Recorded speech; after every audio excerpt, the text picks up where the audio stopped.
आता दिसते का ग? दिसते का? हॅलो. No ma'am. काहीतरी चुकते माझ्याकडनं. ही ॲपिकल्चरची अशी दिसते का बघा बरं. मॅम. हा हा. हॅलो. Hello ma'am. हा बोला. हा तुम्ही मला शेअर करताय का? मी शेअर करते इथून. अगं ती कशी करायची आता मला ते काय कळेना झालंय. ते प्रेझेंट नाववर क्लिक केलं ना मॅम तुम्ही. हो हो केले की. शेअर स्क्रीनचा ऑप्शन दिसला की नाही की जी तुम्हाला एक छोटा बॉक्स ओपन होईल तुमच्या समोर. हा झालाय का? हा प्रेझेंट नाव म्हणलं एक की बॉक्स. आहे. हा हा तिथे एक बॉक्स ओपन झाला असेल समोर. कुठला बॉक्स? हाय की झाले की बॉक्स प्रेझेंट नावचे तिथं. हा त्या युअर एंटायर बॉक्सच्या स्क्रीन. आतमध्ये हा त्याच्यावर क्लिक करा तुम्ही पुन्हा आणि शेअर करा म्हणजे तुम्हाला शेअर करता येईल. विंडोज मध्ये करायचं का? युअर एंटायर जेव्हा स्क्रीन. हा एंटायर स्क्रीन. हा हा बरोबर. मग केलं की एंटायर स्क्रीन. परत काय करायचं? परत पीपीटी उघडू का? शेअर म्हणले की ग.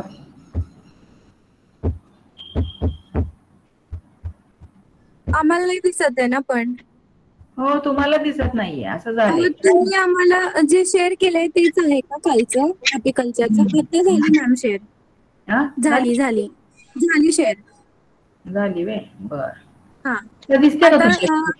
हा स्लाइड दिसते म्हणजे स्लाइड वर क्लिक करा आता.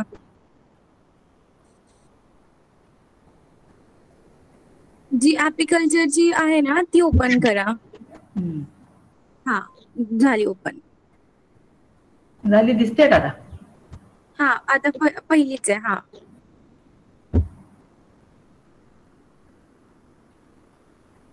दिसली का? झाली. हो झाली झाली. मग आता ह्याच्यामध्ये तुम्हाला दाखवते मी काय. आता हे झालेलं आहे सगळं आपलं काय. बी कॉलनी वगैरे हे झालेलं आहे सगळं. दाखवलं ना तुम्हाला हे सगळं हनी बीच्या बेसिस. हो मॅम हे सांगितलं तुम्ही. क्वीन वर्कर आणि ड्रोनचं बद्दल पण माहिती सांगितली ना. Differential characters of the different caste. हे झालंय ना?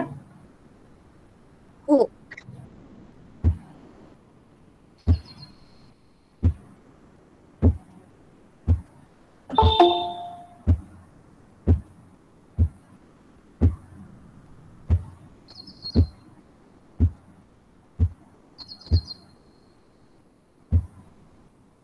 आता हे बघा मॉडेल दिसतंय का हे? हॅलो. हे मॉडेल हॅलो दिसतंय का? मॅम. हा दिसतंय का हो मॉडेल हो हे? दिसतंय. हा हो मग आता ह्याच्यामध्ये बघा स्ट्रक्चरल पार्ट बघा. वरचा जो टॉप कव्हर दिसतोय ते आउटर कव्हर आहे. खाली जे आहे ते इन्नर कव्हर आहे. नंतर हे जे दिसतंय ते हनी सुपर्स आहे. आणि मधलं जे दिसते ते हनी क्वीन एक्सक्लुडेटर आहे. म्हणजे इथं क्वीन सेल असणार त्याच्यामध्ये बॉक्स नसणार आहे. नंतर याच्यामध्ये परत डीप सुपर आहे. काय नंतर हा बॉटम बोर्ड आहे आणि हे खाली स्टँड आहे. काय तर हे जे मॉडेल आहे ते काय आहे तर लँगस्ट्रॉन मॉडेल. काय म्हणजे diagram showing the different parts of the Langstroth frame hive model. याच्यामध्ये वेगवेगळे पार्ट असतात. टॉप बार असतो, स्लाइड बार असतात. काय तर this is the structural parts of these Langstroth models. म्हणजे हे self spacing the frame generally they are present in that. आता इन्नर कव्हर आणि आउटर कव्हर आहे. तर इन्नर कव्हर हे वुडन फ्रेमचं असतं. Cover the brood chamber in the super. सुपरच्या वरती हे चेंबर असतं. आणि टॉप कव्हर एक आहे बघा वरती. तर it is meet the protecting the colony from the rains. म्हणजे समजा पाऊस वगैरे आला तर त्यासाठी प्रोटेक्ट करण्यासाठी हे वरचं टॉप कव्हर असतं. आणि it is fitted with the zinc sheet. ह्या झिंक शीट वरती काय केलं जातं हे फिट केलं जातं. हे कव्हर वरचं. तर this is the sloping top bar आणि फ्लॅट टॉप बार. मग याच्यामध्ये ह्या स्लोप पण दिलेला असतो. स्लोपिंग आणि टॉप कव्हर किंवा फ्लॅट टॉप कव्हर. आता क्वीन एक्सक्लुडेटर हे जे मधलं जे दिसतंय बघा इथं जे आहे ते क्वीन एक्सक्लुडेटर. तर क्वीन एक्सक्लुडेटरचं काय काम असतं तर it is necessary to separate the brood chamber. या ब्रूड चेंबरच्या मध्ये हे सेपरेट हा काय असतो हा शीट असते. Separate the brood chamber from the supers. वरच्या सुपरच्या खालच्या बाजूला ही सेपरेट असते शीट. वरती हा 2 आहेत आणि खाली हा मोठा बॉक्स आहे, डीप सुपर आहे. काय तो रेक्टँग्युलर स्ट्रक्चर मध्ये असतो. याच्यामध्ये हनी इज अ स्टोअर.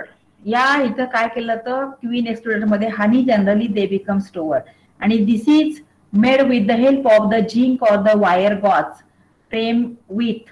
ही जी फ्रेम आहे ती त्याचं मेजरिंग किती असतं तर 2 to 3 to 2.5 सेंटीमीटर. समजा it enables the workers to pass through but not the queen whose thoracic width. thoracic width समजा त्याची जी किती असते ती 4.3 to 4.5 more in size in the perforation. आणि queen generally they stay within the brood box and spare the super of the eggs and the brood. तर this is the queen excluder. त्याला आपण काय म्हणतो क्वीन एक्सक्लुडर.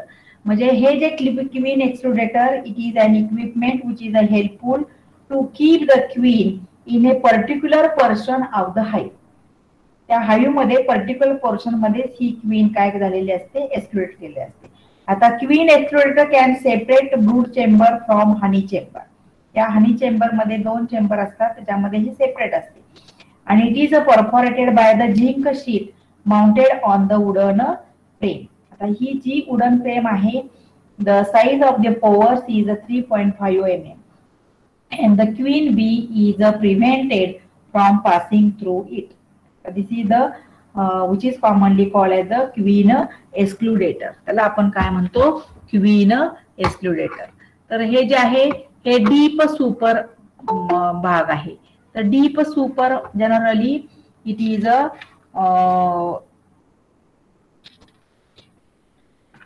पहिला जो part आहे ते स्टँड आहे, नंतर बॉटम बोर्ड आहे, नंतर ह्याच्यामध्ये हे टॉप बार आणि स्टीप बार हे जे आहे ते हनी सुपर्स वगैरे जे बोर्ड्स आहेत ते तुम्हाला सांगितलेलं आहे. आणि सुपर स्लेपिंग म्हणजे बॉटम जो बार आहे बॉटम बोर्ड आहे तर हा board generally they are inserted which is present in to the stand above the stand. ह्या स्टँडच्या वरच्या बाजूला हा बॉटम बोर्ड आहे, खाली स्टँड असतं त्याच्यावरती हा, परत ह्या बॉटम बोर्ड वरती परत हा डीप सुपर असतो, हा रेक्टँग्युलर फॉर्म मध्ये असतो. त्याच्यानंतर परत हे क्वीन एक्सक्लुडेटर असतं आणि त्याच्यानंतर मग हे हनी सुपर्स असतात आणि त्याच्यानंतर मग परत रेनी सीझन मध्ये रेन येऊ नये म्हणून ह्याच्यासाठी आउटर कव्हर असतं आणि inner cover. Generally they R sloping. asbestos sheet generally they are embedded into the outer cover. So this is the Langsort models. This is the artificial model generally they are present in the to collect the hives. The next part is the beekeeping equipments. So this is the equipments generally. The first equipment generally this is the comb foundation sheet. Comb foundation sheet आहे हे. Generally in the comb foundation sheet in the nature the worker bee generally builds new combs. Comb foundation sheet म्हणजे these sheets they are formed in the pure wax. याच्यामध्ये pure wax असतं आणि it is of the proper size and attached to the super frames by means of the thin wires. Thin वायर्सने हे attach केलेलं असतं आणि the bees make comb cells over the sheet. ह्या over the sheet वरती ह्या comb cells generally bees they are present in the comb cell over the sheet. म्हणजे ह्या शीट वरती वरच्या साईडला ह्या काय असतात बीज असतात काय प्रत्येक होलमध्ये. So many bees generally they are thousands of the bees are present आणि ही comb foundation generally sheet generally they are present. आता generally in the central bee research institute मध्ये पुणे मॅन्युफॅक्चर्स मध्ये कोम फाउंडेशन शीट्स हे artificially बनवलेलं आहे. म्हणजे generally they have also used for the artificially. It is a made up of in the comb foundation sheet. It is artificially they are made. These are frame of the wax sheet bearing the hexagonal cell.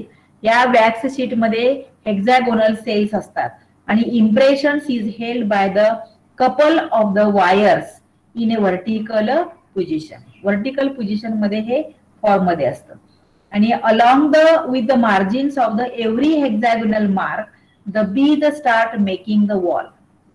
बीज काय करते, ही wall काय करते, making the wall and ultimately the cell generally they becomes a form.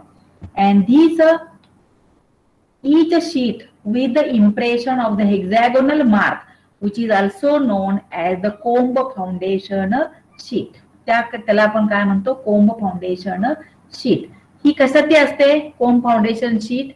Because of the which attract the bees and provide the base for the comb preparation on the both the sides and which are kept in to the brood chamber. ह्या brood chamber मध्ये ही काय केली जाते, generally they becomes kept in the brood chamber and which is commonly called as the comb foundation sheet. त्याला आपण काय म्हणतो, कोंब फाउंडेशन शीट. आता नेक्स्ट इज द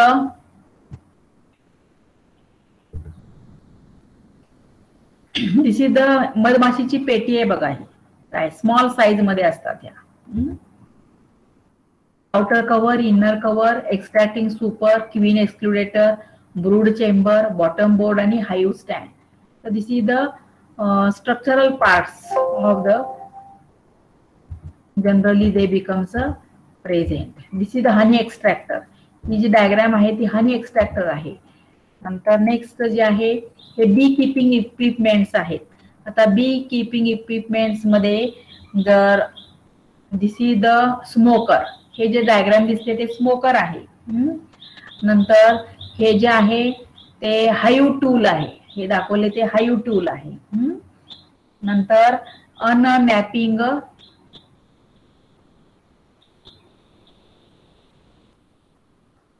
नंतर हा जो आहे तो ब्रश आहे. ब्रश जनरली हनी एक्स्ट्रॅक्टर, अनमॅपिंग. आता हा बी ब्रश आहे. Generally this is the B brush. हा जो आहे तो दिसतोय तो बी ब्रश आहे. आणि हे जे आहे ते बी व्हील आहे. बी व्हील. नंतर हे जे आहे ते generally other thing generally present in the small catching equipment. काही वेळेला small catching equipment generally they are present in these areas. तर बी व्हील ह्याला आपण काय म्हणतो, हे जे एंटायर डायग्राम दाखवले ते बी व्हील आहे. नंतर हे ओव्हरऑल आहे. नंतर दीज आर द ग्लोव्ज. काही वेळेला ग्लोव्ज घालून माशा वगैरे चावू नये म्हणून ग्लोव्ज घातलेले असतात. किंवा generally gum boot generally they have also use. हे जे दिसतात ते काय आहेत, गम बूट. तर ओव्हरऑल मध्ये हे जे आहे हे एंटायर स्ट्रक्चर ते ओव्हरऑल आहे. म्हणजे it is a protective garments over the cloth and has not been the sting. हे तुम्हाला फक्त डायग्राम्स मी दाखवलेले आहे. पुढच्या लेक्चरला मी काय करेन, तुम्हाला हे सगळ्याची माहिती देईन. काय बी कीपिंग इक्विपमेंट्स आहे. तर हनी एक्स्ट्रॅक्टरचं जे आहे हे हनी एक्स्ट्रॅक्टर आहे. त्याच्यामध्ये वेगवेगळ्या शेपचे असतात हनी एक्स्ट्रॅक्टर. काही वेळेला हेक्झॅगोनल असतील, ऑक्टॅगोनल असतील. तर honey extractor generally they have also used for the to processing of the honey combs. नंतर क्वीन सेल प्रोटेक्टर पण असतं. Queen cell protector. These are the equipment generally they have also use. तर हे जे आहेत ते ग्लोव्ज आहेत. काय हँड ग्लोव्ज आहेत. तर दिस इज द ब्रश आहे हा.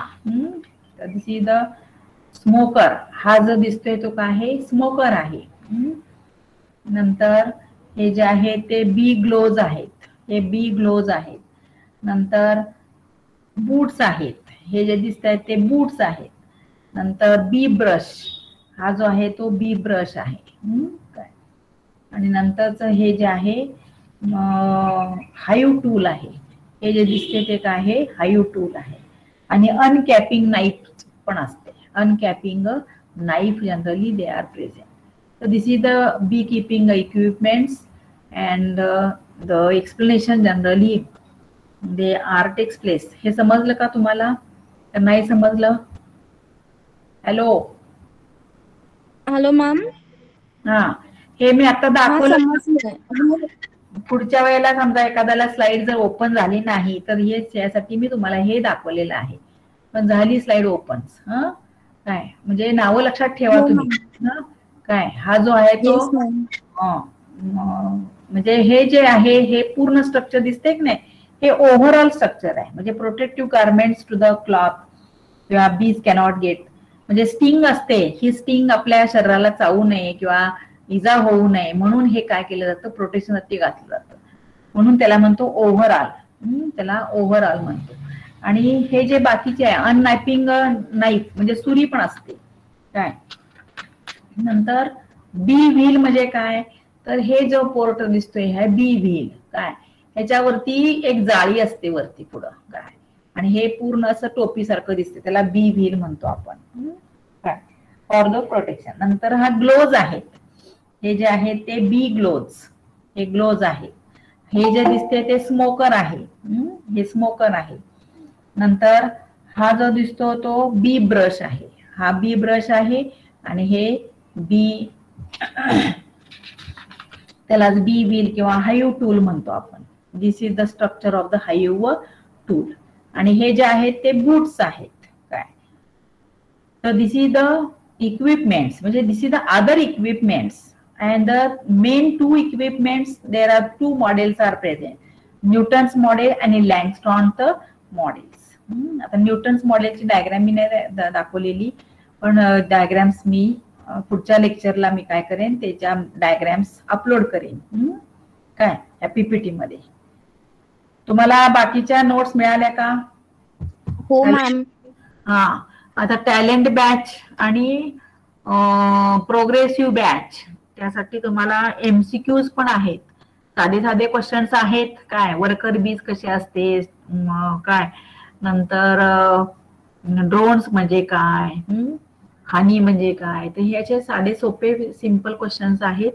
तर त्याच्यामध्ये तुम्हाला 20 प्रश्न असतील, म्हणजे माझे 10 प्रश्न आणि शेख मॅडमचे 10 असे 20 मार्काची टेस्ट असेल. तर ते कोळीसर तुम्हाला तशा सूचना देतील. आणि शॉर्ट नोट मध्ये तुम्हाला ज्या कास्ट व्हरायटीज आहेत, डिफरंट कास्ट व्हरायटीज म्हणजे ड्रोन आहे, वर्कर आहे, क्वीन आहे, त्याच्यावरती तुम्हाला एखाद्याला शॉर्ट नोट असू शकेल. त्याच्यामध्ये एक, कारण डिफरंट कास्ट, कारण 5 मार्काला शॉर्ट नोट म्हणले की ती फार मोठी होणार. त्यापेक्षा वर्कर म्हणजे काय, ड्रोन म्हणजे काय किंवा क्वीन्स म्हणजे काय त्याची माहिती ती पुस्तकात दिली ना तुम्हाला. काय पीडीएफ फाईल पाठवली मी, पूर्ण अख्खा चॅप्टर त्याच्यात दिलेला आहे. तर त्याच्यामधलं ते वाचून ठेवायचं. हाईव म्हणजे काय, हाईव काय, हाईवचं डायग्राम्स आणि त्याचे डिस्क्रिप्शन्स. काय तर ते तुम्हाला समजण्यासाठी म्हणून हे पूर्ण काय केलेलं आहे, नोट पाठवलेली आहे. म्हणजे पहिल्यांदा हॅबिटॅट, काइंड्स ऑफ हनी बीज. हनी बीजचे प्रकार आहेत, ॲपिस डॉर्सेटा किंवा ॲपिस मिलिफेरा, ह्याच्यावरती सुद्धा शॉर्ट नोट असू शकतील. काय प्रत्येक शॉर्ट नोट मध्ये हाईवच्या वरती लक्षात ठेवा, हाईव म्हणजे काय, हाईवचे डायग्राम्स दिलेले आहे.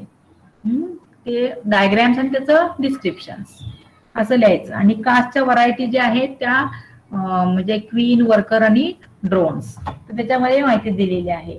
आता नेस्टिंग बिहेवियर आणि हनी बी स्पेसिस, म्हणजे प्रत्येक स्पेसिस ज्या 4 स्पेसिस आहेत त्याचं कोंब म्हणजे हाईव कसं आहे आणि कोणत्या ठिकाणी हाईव्ह असतं. काही आता ॲपिस डॉर्सेटा हे जे हाईव्ह आहे ते टॉल असतं, ट्रीला लागलेलं असतं किंवा रॉकला लावले. सगळ्यात मोठं जास्त हाईव्ह कुठलं असतं तर ॲपिस डॉर्सेटा. आणि स्मॉलेस्ट जी आहे हाईव्ह ते ॲपिस फ्लोरिया. ॲपिस फ्लोरिया ही सगळ्यात लहान हाईव्ह असतं त्याच्यामध्ये. नंतर ते बिल्ड कुठं केलं जातं म्हणजे ॲपिस फ्लोरिया, बुशेस किंवा ब्रँचेस ऑफ द बुशेस. काय ब्रँचेस बुशेस असतील त्याच्यावरती हे ॲपिस फ्लोरिया हे काय केलं तर hive generally they becomes prepared. तर ह्या ज्या गोष्टी आहेत ह्या तुम्हाला माहिती पाहिजे सगळ्या. काय म्हणजे प्रश्न जर विचारला तर त्या पुस्तकातलं जर वाचलं तर समजणार आहे एमसीक्यूज, नाही तर समजणार नाही. आता माझे एमसीक्यूज काढायचे चाललेले आहेत. काय तुम्हाला हे बी किपिंग इक्विपमेंट मधले एमसीक्यूज आणि ह्याच्यातले पुस्तकातले काही इन्व्हर्टिब्रेटचं पुस्तक आहे, त्याच्यामध्ये पण MCQ दिलेले आहेत. यश चांदचं पुस्तक आहे माझ्याकडं, आणि तुम्हाला जे आता नोट्स पाठवलेल्या आहेत त्या सुद्धा तुम्हाला एपिकल्चर हा टॉपिक तसा व्हास्ट आहे, सगळीकडे तुम्हाला ते मिळेल, त्याचं नेटवरती सुद्धा त्याची माहिती मिळेल. परंतु कसं आहे, नेटवरती जर दिलं तर तुम्हाला काय घ्यायचं किंवा काय नाही हे कळालं पाहिजे. लाईफ सायकल म्हणजे शॉर्ट बट स्वीट मध्ये कसं असतं, पुस्तकामध्ये असतं, रेफरन्स बुक मध्ये. आणि जी आता तुम्ही नेटवरनं माहिती काढता ती ऑथेंटिक माहिती असते का, की कोणत्या पुस्तकातून तुम्ही ते मॅटर काढलेलं आहे ते माहित नसतं तुम्हाला. तर generally references book generally they have also referred काय, so many books generally they are present. Economic zoology in the श्रीवास्तवचं पुस्तक आहे, शुक्लाचं पुस्तक आहे, यादवचं पुस्तक आहे. तर त्याच्यामध्ये ही सगळे टॉपिक त्याच्यामध्ये दिलेले असतात रेफरन्स बुक मध्ये. काय लाभ कल्चर असेल, ॲपिकल्चर असेल, सेरिकल्चर असेल. तर ही पुस्तकं वाचली तुम्हाला की त्याच्यामधून तुम्हाला they have prepared the on notes. तुम्ही स्वतःच्या नोट्स काय करू शकता, काढू शकता. अशा पद्धतीनं हे तुम्ही वाचन केलं पाहिजे. अप्लाइड झुऑलॉजीचं पुस्तक आहे, त्या अप्लाइड झुऑलॉजीमध्ये त्याच्यामध्ये वेगवेगळे टॉपिक्स असतात. सेरिकल्चर असेल, ॲपिकल्चर असेल, डेअरी कल्चर असेल, पोल्ट्री फार्मिंग असेल या डेअरी फार्मिंग असेल. पुढचा जो टॉपिक आहे तुम्हाला ॲनिमल हजबंडरी, डेअरी फार्मिंगचा आहे. आता याच्यातले फक्त बी इक्विपमेंट्स आणि याच्यामध्ये तुम्हाला ह्याच्यात medicinal value of the honey, काय मेडिसिनल व्हॅल्यूज फक्त किंवा value generally they are present in to the apiculture. ॲपिकल्चरमध्ये chemical composition of the honey किंवा nutritive value of the honey हा प्रश्न विचारलेला नाही, फक्त मेडिसिनल व्हॅल्यू. तर घेताना मी काय करणार आहे, proper chemical composition of the honey, nutritional value of the honey, properties of the honey आणि medicinal value of the honey. तर ह्या ज्या गोष्टी आहेत सिलेबसमध्ये काय आपल्याला दिलेलं आहे आणि काय विचारलेलं आहे ह्याच्यावरती आपण विचार करायचा. आता डिफरंट कास्ट दिलेले आहे, तर लाईफ सायकल पण घेतलेली आहे मी, कारण लाईफ सायकल माहिती पाहिजे ना, कास्ट, ड्रोन वगैरे, ड्रोनची वर्करची ड्युटीज काय असतात ते पण माहित पाहिजे आपल्याला. काय तर त्या पुस्तकामध्ये हे आता मी ज्या तुम्हाला नोट्स पाठवून दिलेले आहेत, PDF फाईल पाठवून दिलेली आहे, त्याच्यामध्ये सगळं वाचा.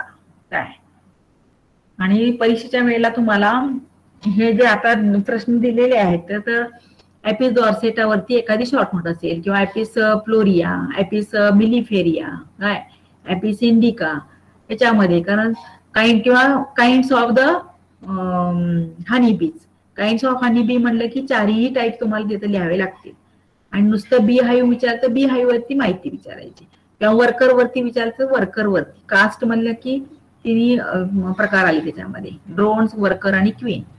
तर त्याच्यामध्ये सगळं दिलेलं आहे, ते वाचा काय आणि लक्षात ठेवा. चालेल, संपली का टायमिंग तुमचं? हॅलो, हो मॅम, 2 मिनिट राहिलेत.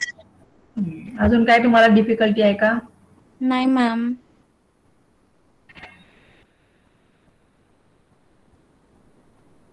आता 20 विद्यार्थी आलेत फक्त. काय स्क्रीनशॉट पाठव मला बरं का. मग तेजू आपले, हॅलो. येस मॅम, पाठवतो. हा, स्क्रीनशॉट पाठवा हो मला. मॅम, स्क्रीनशॉट घेत होते त्यामुळे मला अनम्यूट नाही करता आलं. बरं. आणि मला काय अडचण आली तर मला सांगत जा, कारण काय होतं माहितीये का, मागच्या वेळेला पण PPT माझी उघडलीच नाही. हवं काय झालं कारण आम्हाला काय चॉक अँड मेथड वापरायची सवय आहे, आम्हाला हे टेक्नॉलॉजी जास्त नाही. काय आम्ही ह्याला समाधानी नाही. जे वर्गात फळ्यावरती जे शिकवलेलं आम्हाला चांगलं वाटतं ते इथं काय वाटत नाही. तर त्याच दृष्टिकोनातून तुम्ही, आणि ह्याच्यामध्ये ॲपिकल्चर आणि हा टॉपिक कसा आहे, डिस्क्रिप्टिव्ह आहे, त्याच्यामध्ये डिस्क्रिप्शन जास्त असतं. वाचताना तुम्हाला समजेल, पण तुम्ही तुमच्या भाषेमध्ये लिहायचं आहे लिहिताना. असं काय आपली पुस्तकातली भाषा वापरावी असं काही नाहीये. You have to own construct generally language किंवा डिस्क्रिप्शन तुम्ही तुमच्या भाषेमध्ये लिहू शकता. शेख मॅडमने दिले का प्रश्न? Hello, hello hello.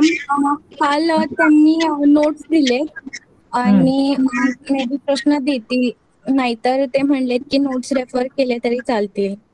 हा, मग मी पण तुम्हाला नोट्स दिलेत ना, तुम्ही नोट्स पण रेफर करा ना, कारण वाचा ना ती तुम्ही. कारण तुम्हाला एमसीक्यूज मध्ये तुम्हाला अडचण येणार ना, एमसीक्यूज मी आज काढायचं चालले आता. मग मी काय करेन, सगळ्या टॉपिकचे हे झालं का नाही पूर्ण, इक्विपमेंट्स वगैरे त्याच्यामधले पण प्रश्न असणार, किंवा वर्कर क्वीन ड्रोन वगैरे त्याच्यावरचे पण प्रश्न असणार, तर ते सगळे मी एकत्र करेन आणि ते तुम्हाला पाठवेन. चालेल का? हो मॅम. हॅलो. हो मॅम, चालेल.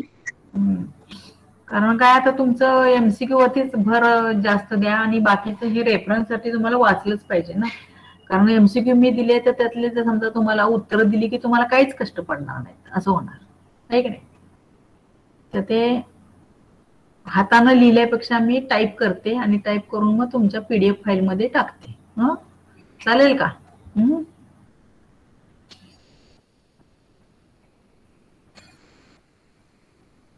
त्याच्यामध्ये काय समजलं नाही असं पार्ट आहे का तुम्हाला? हॅलो. त्याच्यामध्ये शॉर्ट नोट विचारतील, किंवा हनी एक्स्ट्रॅक्टर वरती शॉर्ट नोट विचारतील, किंवा तुम्हाला जे मॉडेल आहे लँगस्ट्रॉट मॉडेल किंवा न्यूटन्स मॉडेल ह्याच्यावरती सुद्धा शॉर्ट नोट विचारतील, तर ते लिहिता आली पाहिजे आपल्याला. ही कोविडची परिस्थिती कशी आहे त्याच्यावरती depends to the your examination. काय त्या सूचना जशा जशा येतील तशा, आयएससी वगैरे काय असेल तर आयएससी ला तुम्हाला एमसीक्यूज असतात, आहे की नाही. मग धडा संपल्यानंतर मग हे सगळे प्रश्न तुम्हाला आणि त्याच्यामधल्या नोट्स. आता फक्त राहिला प्रश्न कुठला, पुढचा इक्विपमेंट्स फक्त राहिलेले आहेत मला द्यायचे. पीडीएफ फाईल करेन मी ती इक्विपमेंट्स, आणि ती इक्विपमेंट्स तुम्ही काय करा, वाचा. अजून दुसरं एक पुस्तक आहे, त्या पुस्तकातल्या पण तुम्हाला साध्या सिंपल भाषेमध्ये दिलेलं आहे, 1 बाय 1 असे 2 पॉइंट दिलेले आहेत, ते सुद्धा तुम्ही यूज करू शकता. चालेल मग.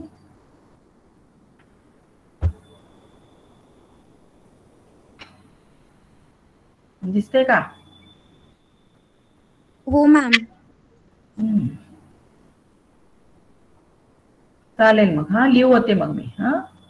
Okay ma'am, take care, good day. Good.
Good afternoon GC3. माझा आवाज येतोय?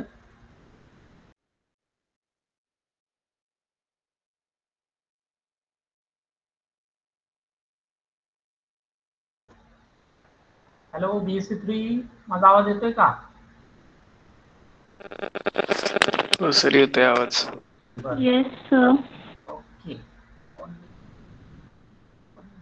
बाकीचे कुठे गेलेत? हा सर. जॉईनच नव्हते.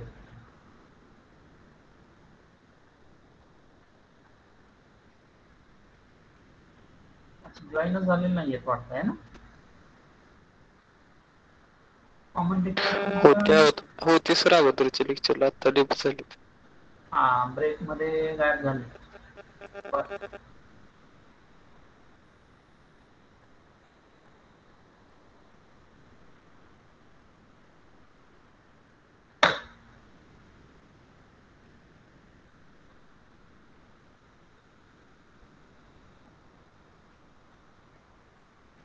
ओके, ठीक आहे. तर आज 2:30 PM 2:30 PM ला आपली मेंटर मेंटीची मीटिंग आहे. तर हे लेक्चर संपलं की एक ब्रेक घ्या, थोडा वेळ, 10-15 मिनिटं, आणि आपण ते मेंटर मेंटीची जी मीटिंग आपली आहे ती घेऊन टाकूया. त्यामुळे सर्वांनी त्याला प्रेझेंट राहायला पाहिजे. तर तसा मी मेसेज देतो सर्वांना ग्रुपवर, येतीलच. त्याला एक 2-3 मिनिटं वाट बघूया आणि स्टार्ट करूया.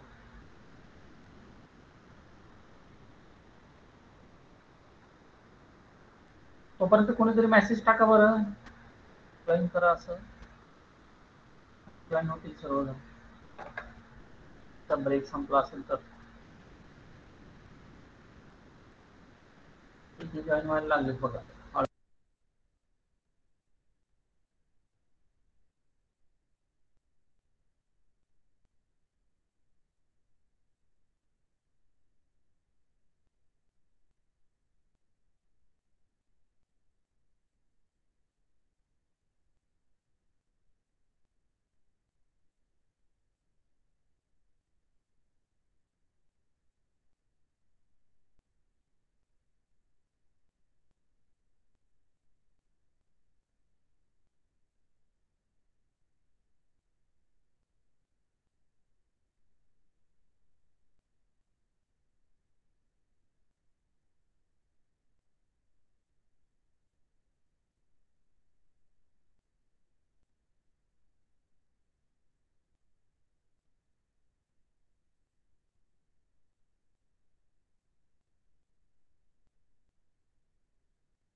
ओके, सो आपण स्टार्ट करूया.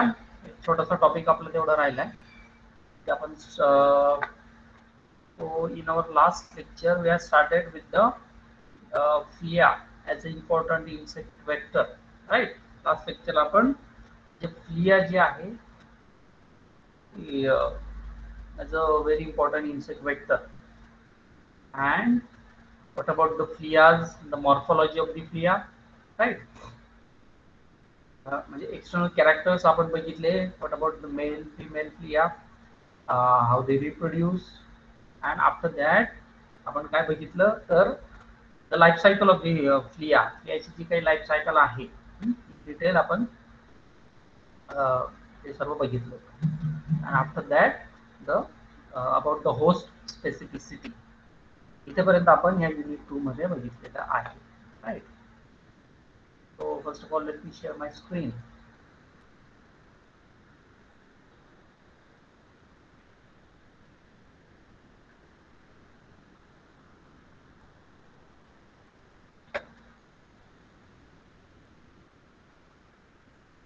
Okay, so is it visible to everyone? Slide? Slide सर्वांना दिसते ना? हो Yes, sir. sir. Okay, good. So as we have started with the Cyprinoptera as a disease vector, आपण स्टार्ट केलं होतं, राईट? आणि मग morphology, life cycle and host specificity of these fleas पण ते बघितले. So today we are going to discuss the study of flea-borne diseases. So because of these flea, or these fleas are responsible for spreading of certain diseases.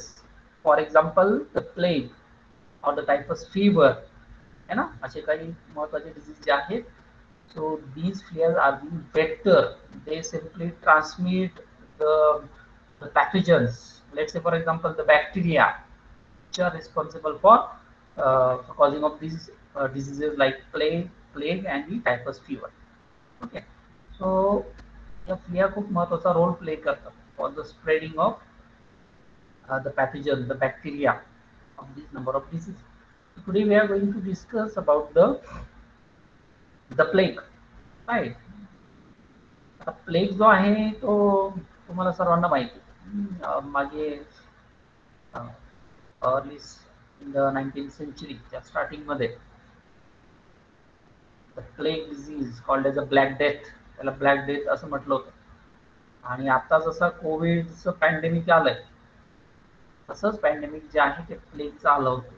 आणि या प्लेगमुळे खूप हजारो लोक जे आहेत ते त्यांची डेथ झाली because of the plague, right?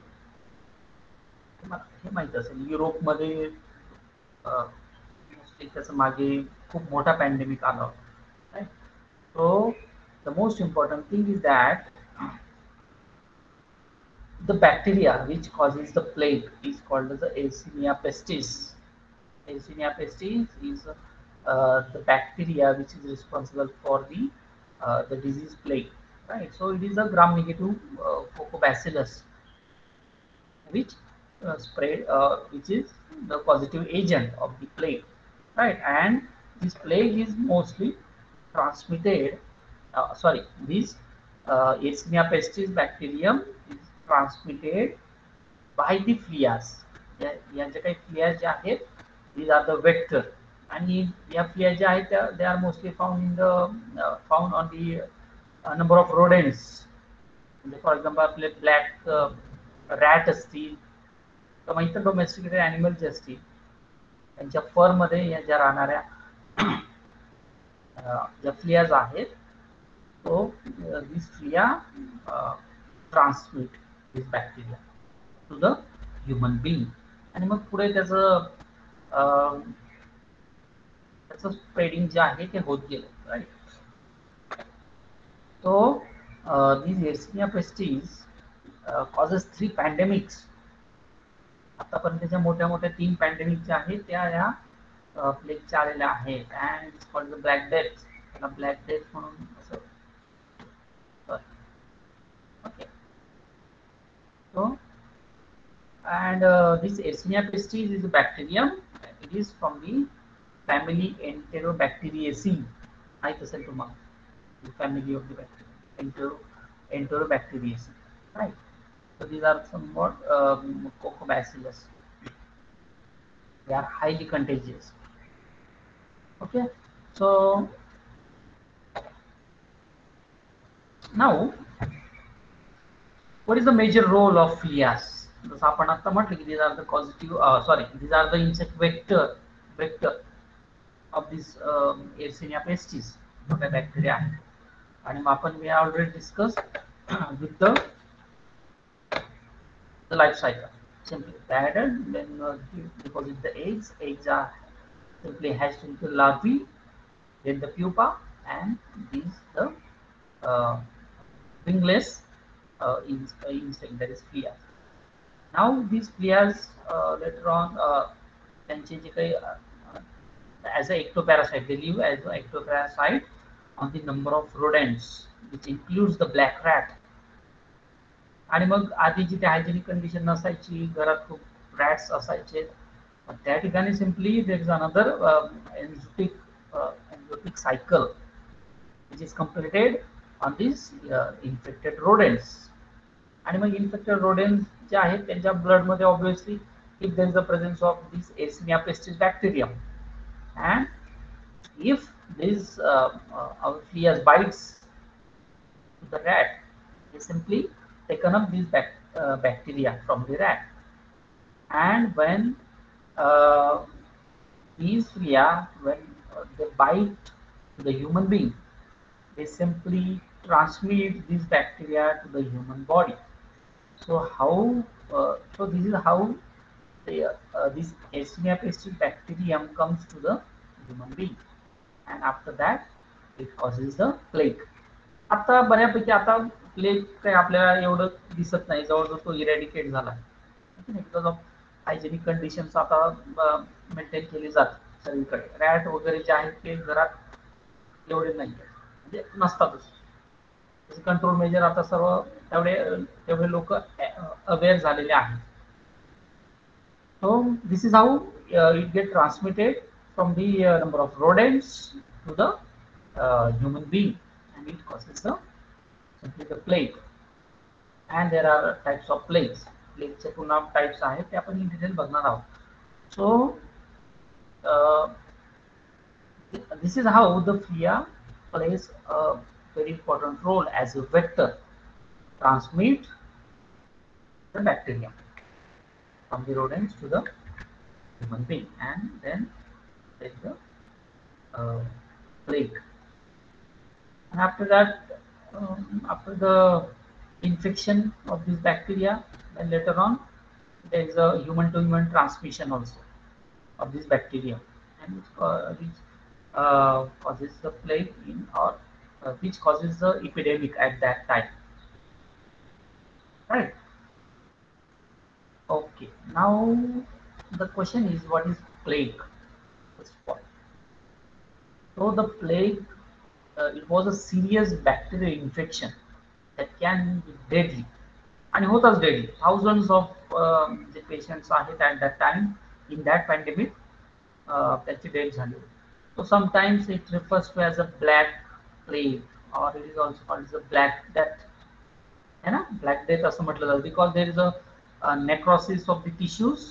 Tissue जे आहेत त्यांचे नेक्रोसिस व्हायचं, आणि मग टिश्यूच्या नेक्रोसिस झाल्यामुळे सर्व हात किंवा पाय जे असतील किंवा नंबर ऑफ ऑर्गन्स जे असतील त्याचे black, because of the necrosis, clotting of the blood असं झाल्यामुळे सर्वीकडे असे आपली जी स्किन वगैरे जी आहे ती ब्लॅक दिसायला सुरुवात व्हायची, आणि जे पर्सन जो पेशंट जे आहे त्यांची डेथ व्हायची.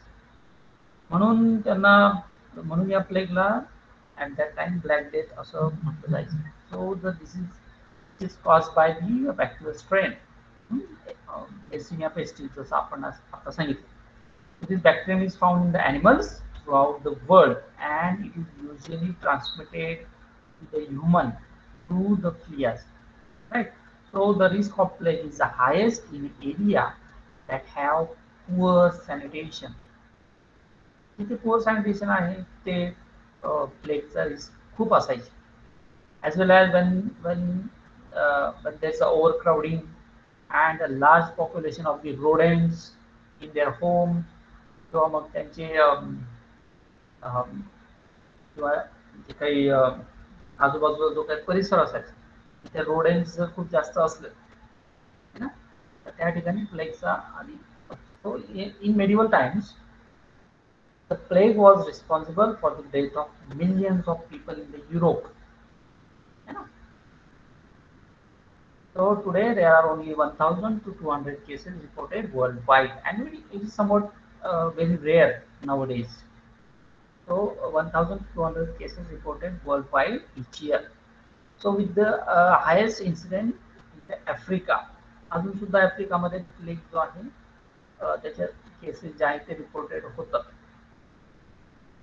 ओके, आपल्या भारतामध्ये सुद्धा अगदी स्वातंत्र्याच्या आधी म्हणजे नियर अबाउट 1940s या काळात सुद्धा एक प्लेगची मोठी पॅन्डेमिक आली होती. सो ॲट दॅट टाइम जे ब्रिटिशर्स होते ते simply for eradication of the plague ते सरळ आपल्या घरांमध्ये वगैरे शिरायचे विथ देअर बूट्स, आणि मग तिथे मग तुम्ही हिस्ट्रीमध्ये वाचलं असेल मग तिथे त्यानंतर एक मोठा असंतोष निर्माण वगैरे झाला, ठीक आहे. कारण की आपल्या हिंदू संस्कृतीमध्ये किंवा इतर याच्या बूट वगैरे घालून घरात शिरणं त्यावेळेस एवढं हे नव्हतं. Okay, so this is about somewhat introduction to the plague. So now we are going to discuss about the types of the plague, which are the different types of the plagues, and major there are 3 basic forms of the plague. महत्त्वाचे 3 basic form आहेत.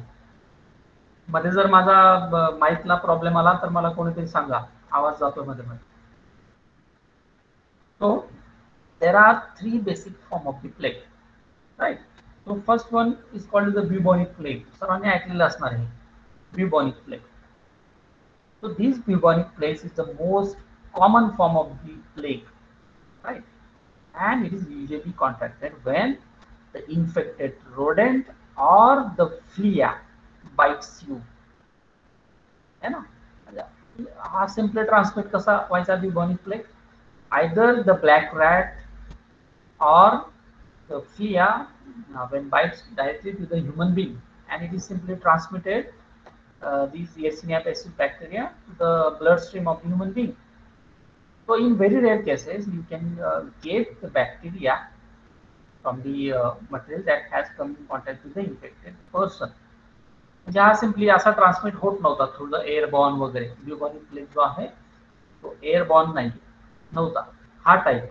बाकी पुढचे आपण बघूच. So bubonic plague mostly it is transmitted by the bite of either infected rodent or the flea to the human being, right? So this bubonic plague infects the lymphatic system of the human being. So it simply infects your lymphatic system, causing the inflammation in your lymph nodes. आपले जे काही lymph nodes आहेत, आता bubonic plague मध्ये mostly there is an infection of the lymphatic system, आणि मग lymph nodes किंवा lymphatic system जे आहे त्याचं इन्फ्लामेशन व्हायला सुरुवात होतं, स्वेलिंग व्हायला सुरुवात होत होतं, right. And this swelling is called as the bubo. त्याला ब्युबो असं म्हटलं जातं. You can see over here अशा छोट्या छोट्या गाठींसारखं जे आहेत ते आपल्या जिथे लिम्फ नोड्स आहेत त्या ठिकाणी अशा छोट्या छोट्या गाठी व्हायला सुरुवात व्हायची, which is called as the bubo. So you can see over here in this picture a bubo on the upper thigh of a person infected with the bubonic plague. So what is bubo? It is a inflammation of the lymph nodes, and it's an example of the reactive lymphadenopathy. म्हणजे there is a swelling of the lymph nodes. Lymph nodes is swelling व्हायची and there is a formation of the bubo like this, right? So if this bubonic plague is untreated within a time, then it can move into the bloodstream, which causing the septicemic plague, the next type. Or the more dangerous, that is the pneumonic plague, which infects the lungs. हा ब्युबॉनिक plague जो आहे तो early stages मध्ये diagnose झाला, treated जर झाला तर पुढे जे पुढचे दोन टाइप जे आहेत ज्याला आपण सेप्टिसेमिक प्लेग किंवा मग न्यूमोनिक प्लेग जे म्हणतो ते होत नसायचं. But when it is untreated, then the complication जे आहेत ते पुढे the complication was serious. Right. So this is about the bubonic plague, which simply forms the swelling of the lymph nodes. So now, what about the symptoms of this bubonic plague and how we transmit the bubonic plague? Right. So symptoms of bubonic plague generally appears within the 2 or 6 days after the infection. So after the infection, the symptoms are getting visible after the 2 to 6 days, 6 days of the infection, and symptoms include the fever and chills, again the headache, muscular pain, then general weaknesses. So that the painful swollen lymph glands called as the buboes. आपल्या ज्या काही जेवढ्या काही lymph gland असायच्या they are simply getting swollen, and there is a pain in that buboes. ज्या काही या buboes ज्या आहेत that was somewhat painful. So this typically appears in the groin, armpits, neck, or side of the insect bite. or the जिथे insect ने bite केले किंवा scratch केले, so at that region किंवा simply on the groin किंवा आपले जे armpits आहेत, नेक जे आहेत या ठिकाणी असे याचे ब्युबोज जे आहेत ते फॉर्म व्हायला सुरुवात व्हायची. तिथे स्वेलिंग जे आहेत ते स्वेलिंग यायला सुरुवात व्हायची. So these buboes are what give the bubonic plague the name. या buboes वरूनच this type of plague is called as a bubonic plague. So you can see over here in this picture how it is transmitted simply. So the rat carries the plague bacteria, right? So within the bloodstream of the rat, the Yersinia pestis bacteria was there. So these flea simply suck up the blood from this rat, and now the bacteria simply enters within the flea, right? So you can see over here this bacteria, and these bacteria multiply in flea's abdomen for some days. After that, when these flea bites to the human being, then this bacteria simply enters within the human being, and it infects the humans. So this is how this Yersinia pestis bacteria transmitted from the rodents to the human being. समजलं का इथेपर्यंत?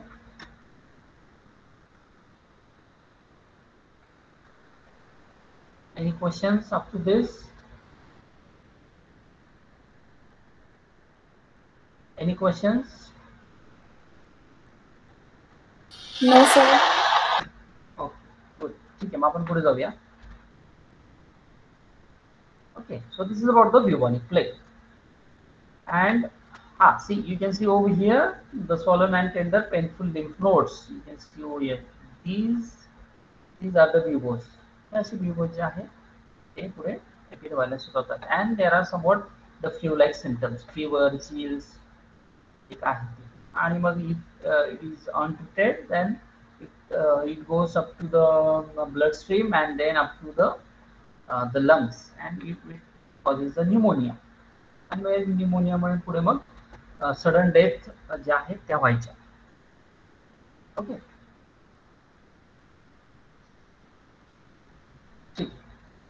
Now the second type of the plague, which is called as a septicemic plague. So when this bacteria enters the bloodstream directly and multiply there, then this plague is called as a septicemic plague. And when this septicemic plague it left untreated, both the bubonic and pneumonic plague can lead to the when this bubonic and pneumonic plague leads untreated, then it is leads to the septicemic plague. And you can see over here in this figure, in this picture, there is a necrosis of the tissues. ज्या काही tissue असायच्या त्याचं necrosis व्हायला सुरुवात व्हायचं in case of the septicemic plague. So it somewhat gives a blackish appearance. जे काही tissues ज्या आहेत त्या नेक्रोसिस झाल्यामुळे मग असं पूर्ण जे काही ऑर्गन्स असायचे ते सर्व असे ब्लॅक व्हायला सुरुवात व्हायचे. सो दॅट्स वाय त्याला पुढे ब्लॅक डेथ असं म्हटलं गेलं होतं at that time, right. Okay, so there are a number of symptoms also septicemic plague. So symptoms includes usually starts within 2 or 7 days after the exposure, right?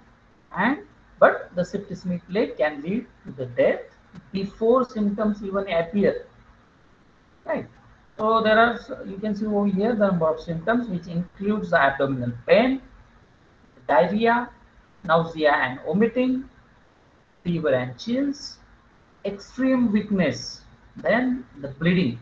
So blood may not be able to clot, and there are a number of shocks to the patient. And after that, the skin turning into the black. ज्याला आपण gangrene असे म्हणतो, right? So like this. So there is a necrosis, there is a gangrene, skin becomes black, there is a bleeding from the number of organs, आणि मग diarrhoea वगैरे, vomiting वगैरे असं होऊन नंतर जे काही पेशंट जे आहेत त्यांची डेथ व्हायला सुरुवात होते. So these are the some number of symptoms of the septicemic plague.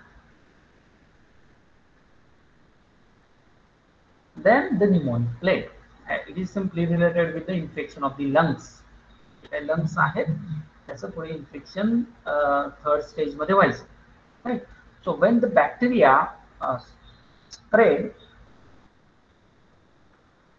to the first infect the lungs, then it is called as a pneumonic plague.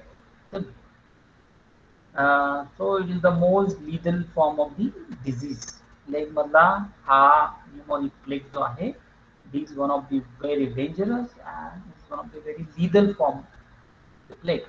So when someone with the pneumonic plague coughs, the bacteria from their lungs are simply expelled into the air, and by this it is simply spread from the human to human, right? So the other people who breathe in that air can also develop the highly contagious form of plague, which can lead to an epidemic. इथून पुढे pneumonic plague जो आहे तो खूप dangerous होत गेला, ठीक आहे. जसं आता आपल्याला माहिती आहे कोविडचं, आता जर तुम्ही वाचता का माहित नाही मला, but in the very prestigious journal Lancet नावाचं एक प्रेस्टिजियस जर्नल आहे, आणि त्यामध्ये लेटेस्ट लास्ट मंथ मध्ये पेपर पब्लिश झाला.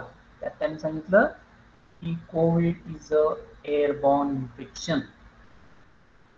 आधी असं म्हटलं जायचं की आपण 6 फुटाचं अंतर ठेवलं तर मग जर इन्फेक्टेड पर्सन तिथे कफिंग किंवा स्नीजिंग केली असेल तरी 6 फूट अंतरावर मग आपल्याला त्याचं काही इन्फेक्शन होणार नाही वगैरे. बट हे आता लेटेस्ट रिसर्च नुसार असं म्हटलेलं की नाही, तसं काही नाही, तर त्याचं इन्फेक्शन होऊ शकतं, ठीक आहे. सो तसंच when the patient of pneumonic plague, when he coughs or sneezes in the air, then the other person simply got the infection. So pneumonic plague is the only form of the plague that can be transmitted from the person to person, right? So that's why these pneumonic plague creates the epidemic at that time. And you can see over here the number of bacteria which are present in the lung tissues. What about the symptoms of this pneumonic plague? Pneumonic plague symptoms may appear as quickly as 1 day after the exposure to the bacteria.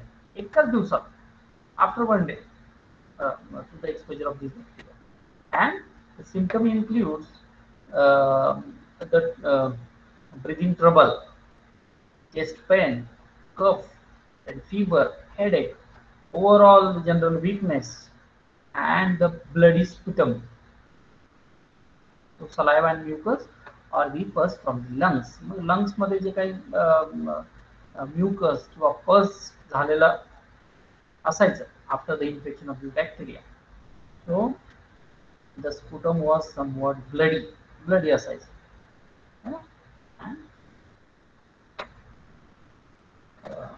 These are the some symptoms of the pneumonic plague.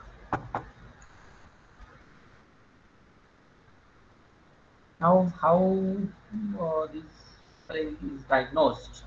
So, if your doctor suspects you have the plague, then they will go for the some test like the blood test, so that can reveal if you have the systemic plague. Then, to check for the pneumonic plague, the doctor will use the needle simply to take a sample of the fluid from the swelling lymph nodes. ज्या काही lymph node असायच्या swelling झालेल्या, so from that lymph nodes they simply take a sample and go for the microscopic examination, so whether the bacteria are present or not.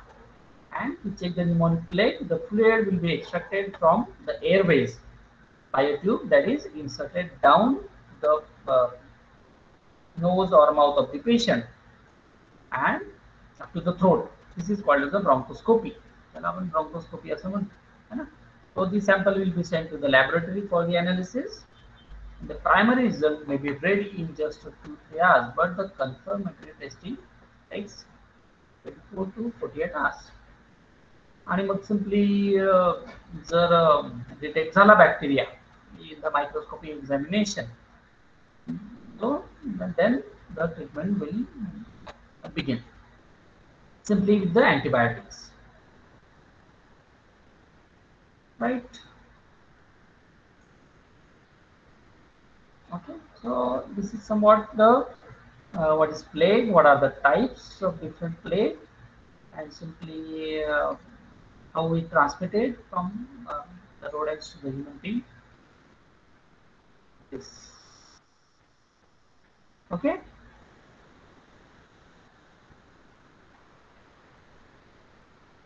ठीक आहे. आता प्लेगचं काही एवढं हे नाहीये, सॅनिटेशन सर्व मेंटेन करत होते. आता रोडेंट्स एवढे नाही आहेत ह्युमन कॉन्टॅक्टला. ठीक आहे.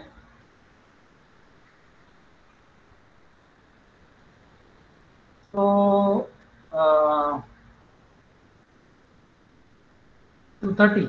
2:30 ला आपण एक 15 मिनिटाची एक मीटिंग घेऊया मेंटर मेंटी स्कीमची. ठीक आहे. तर सर्वांनीच ते प्रत्येकाने प्रेझेंट राहाच का, कारण त्याची अटेंडन्स जी आहे ती आपल्याला महत्वाची आहे. आणि ज्या काही चेअरमन आहेत मेंटर मेंटी स्कीमच्या, त्यांच्याकडे आपल्याला अटेंडन्स द्यायची आहे. तुमच्या ज्या काही आता जे लेक्चरला नाही आहेत प्रेझेंट त्यांना निरोप द्या आणि मीटिंग अटेंड करायला सांगा. ठीक आहे. थांबूया मग आपण. मी आता एक 10 मिनिटात ते ग्रुपवर लिंक शेअर करतो गुगल मीटची. शार्प 2:30 ला सर्वांनी जॉईन करा. ओके. चला. तो आता जर तुमचं काय नसेल, आता काय पुढे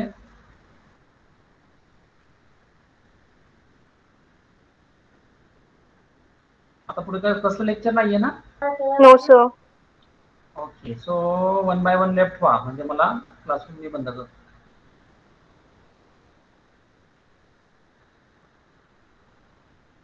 चला मीटिंग लेफ्ट करा वन बाय वन.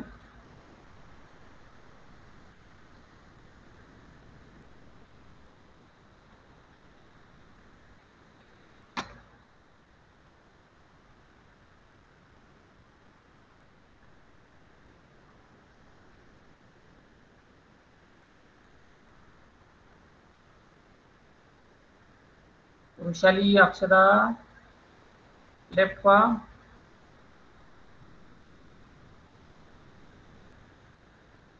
प्रगती, ऐश्वर्या, मानसी,